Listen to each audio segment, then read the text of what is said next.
ka san wani mutum? To ganin sa sai yau. Haɗin gwagwagwagwagwagwagwa yan fashi da makami ne. Barayin mu ba ɓarayi na ba. Nan tashin kunne muke ciki da kutubu wallahi.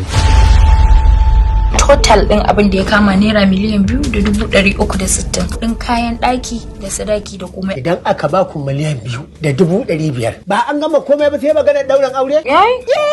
Ni an gwa gudede. Ga mahaifiyar gudidi ma kun haɗa.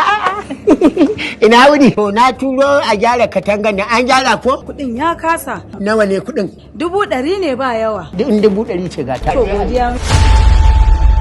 Allah ya nuna mana bikin yaya Abdul Jalil. Shi isa nake so na yi wani abu wanda ban taɓa yi ba dan na matashi. Ka ce za ka zuba mana da mutunci ne. Muka yi wannan rabar muka zame. Ego rabar mana kula. Sai kuma mu jera 'yan mata. Ka dawo ka zo ka san.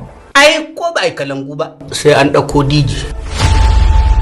Da ufa taken dare. Ka san ni fa na ganka na san fatawar. Ka san ni kira ka akwai magana. Sata za a yi. 1855. Kafin ka zama boka ko bayan ka zama boka. Ko kai baka hito duniya ba a dinga sassautawa.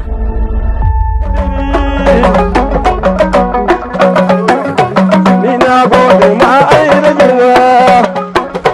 Amadiya kudidi. Duk wanda ya ce bai san kudidi kin taka rawa kanwa.